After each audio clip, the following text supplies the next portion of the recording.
انسان اول سائنس کیا کہتی ہے؟ کیا نظریہ ارتقاء یعنی ایولیوشن اور مذہب کے درمیان تضاد کی کوئی گنجائش نکل سکتی ہے؟ جانیے اس ویڈیو میں۔ السلام علیکم، بسم اللہ الرحمن الرحیم۔ حضرت آدم کے متعلق قرآن عزیز نے جو حقائق بیان کیے ہیں، ان کا تفصیلی تذکرہ کرنے سے پہلے یہ واضح ہو جانا ضروری ہے کہ انسان کے عالم وجود میں آنے کا مسئلہ آج علمی نقطہ نگاہ سے بحث کا ایک نیا دروازہ کھولتا ہے۔ یعنی میں بات کر رہی ہوں ارتقاء، ایولیوشن کا۔ یہ دعویٰ ہے کہ موجودہ انسان اپنی ابتدائی تخلیق ہی سے انسان پیدا نہیں ہوا، بلکہ کائنات میں اس نے بہت سارے منزلیں اور سٹیپس طے کر کے انسانی شکل اختیار کی ہے۔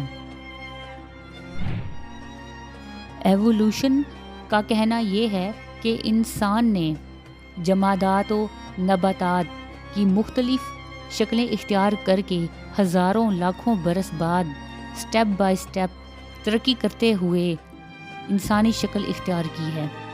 پہلے وہ پانی کی جونک کا لباس پہنا ہوا تھا، پھر ایسی ہی طویل مدت کے بعد حیوانات کے مختلف چھوٹے بڑے طبقات سے گزر کر موجودہ انسان کی شکل میں وجود پذیر ہوا۔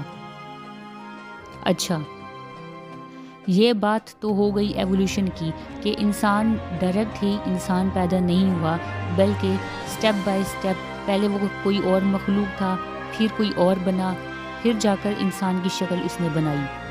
اب ہم لوگ بات کرتے ہیں مذہب کیا کہتا ہے اس بارے میں۔ مذہب یہ کہتا ہے کہ خالق کائنات نے انسان اول کو آدم علیہ السلام کی شکل میں ہی پیدا کیا ہے، اور پھر اس کی طرح ایک ہم جنس مخلوق حوا علیہ السلام کے وجود دے کر کائنات ارض پر نسل انسانی کا سلسلہ قائم کیا، اور یہی وہ انسان ہے جس کو خالق کائنات نے عام مخلوق پر برتری اور بزرگی عطا فرمائی ہے۔ انسان ہی کو خلافت کا شرف بخشا گیا، جیسا کہ قرآن کریم میں ارشاد ہوا، بلا شبہ ہم نے انسانوں کو بہترین انداز سے بنایا۔ سورۃ بنی اسرائیل میں بھی ایک اور جگہ پہ ارشاد ہوا ہے، بے شبہ ہم نے نسل انسانی کو تمام کائنات پر بزرگی اور برتری بخشی۔ پھر مزید سورۃ بقرہ میں ارشاد ہوا، میں زمین پر یعنی آدم کو اپنا خلیفہ بنانے والا ہوں۔ اب اس پوائنٹ پہ غور طلب بات یہ ہے کہ نظریہ ارتقاء یعنی ایولیوشن اور مذہب کے درمیان اس خاص مسئلے میں علمی تضاد ہے یا اختلاف کی کسی بھی قسم کی کوئی گنجائش نکل سکتی ہے، یا پھر یوں کہہ دیجئے کہ علم اور مذہب کے درمیان اگر کسی وقت بھی تضاد یا اختلاف نظر آیا تو نتیجے میں علم کو اپنی جگہ چھوڑنی پڑی اور وحی الہی کا فیصلہ اپنی جگہ اٹل ہی رہا۔ اس جگہ یہ حقیقت ضرور پیش نظر رہنی چاہیے کہ انسان اول جو کہ موجودہ نسل انسانی کا باوا آدم ہے، خواہ ارتقاء یعنی ایولیوشن کے مطابق درجہ بدرجہ انسانی شکل تک پہنچا ہو، یا پھر ابتدا تخلیق ہی کے وقت سے انسانی صورت میں وجود پذیر ہوا ہو۔ علم اور مذہب دونوں کا اس پر اتفاق ہے کہ موجودہ انسان ہی اس کائنات کی سب سے بہترین مخلوق ہے اور عقل اور دانش کا یہ پیکر ہے۔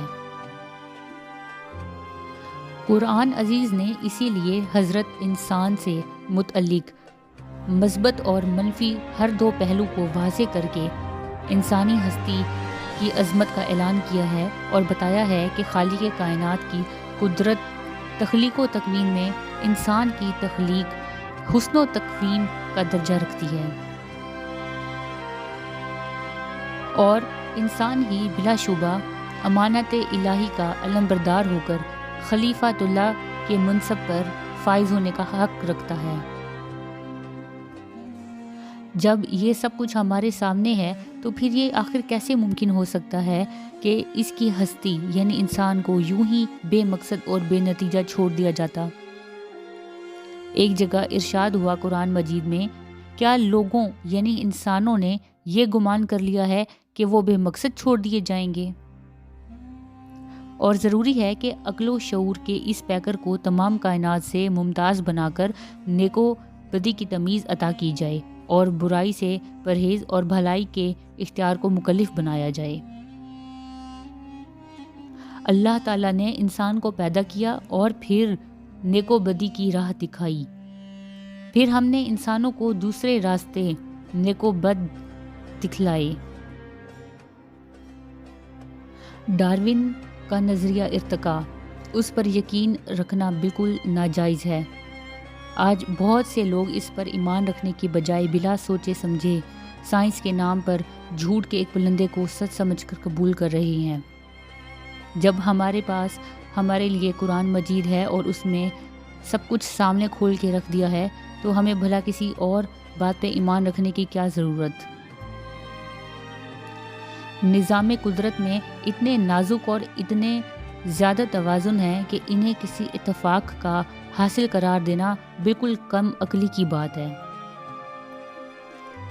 وہ لوگ جو اپنے ذہن کو معقولیت دشمنی سے آزاد نہیں کرا سکتے اور کتنا ہی اصرار کیوں نہ کرا لیں، مگر زمین اور آسمان میں اللہ کی نشانیاں اتنی زیادہ نمایاں ہیں کہ ان سے انکار نہیں کیا جا سکتا۔ اللہ تعالیٰ زمین کا، آسمان کا اور اس کے درمیان ہر شے کا خالق ہے۔ بے شک اس کے وجود پر دلالت کرنے والی نشانیاں ساری کائنات میں پھیلی ہوئی ہیں۔ تخلیق انسانی کے مراحل سے متعلق بھی قرآن مجید میں اللہ تعالیٰ نے صاف طریقے سے ارشاد فرمایا ہے کہ اللہ نے انسان کو تراب یعنی خشک مٹی سے پیدا کیا ہے۔ مٹی میں پانی کی آمیزش ضرور ہوئی لیکن بعد میں وہ پوری طرح خشک کر دیا گیا۔ اب دیکھیے ان مراحل میں کہیں نباتات یا پھر حیوانات کا ذکر آیا یا نہیں آیا؟ بالکل نہیں آیا۔ اس راستے سے کیا انسان وجود میں آیا یا نہیں آیا؟ تو سوال یہ تھا کہ نظریہ ارتقاء اور مذہب کے درمیان تضاد کی کیا گنجائش نکل سکتی ہے؟ تو بالکل بھی نہیں، کیونکہ مذہب یعنی قرآن مجید کے اندر صاف طریقے سے بتا دیا گیا کہ انسان کیسے پیدا کیا۔ انسان کے پیدا ہونے میں مٹی کا ذکر ہے، نہ کہ کسی حیوان، نہ کہ کسی نباتات کا۔ تو باقی جو بھی نظریات ہوں وہ ان سب کا رد کیا جائے گا، اور اگر جو اس کو مانے گا تو وہ بالکل ناجائز بات ہے۔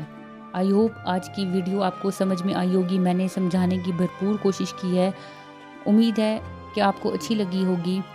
نیکسٹ انشاءاللہ میں ایک نئے ٹاپک کے ساتھ، نئی ویڈیو کے ساتھ حاضر ہوں گی۔ تب تک کے لیے مجھے اجازت دیجیے۔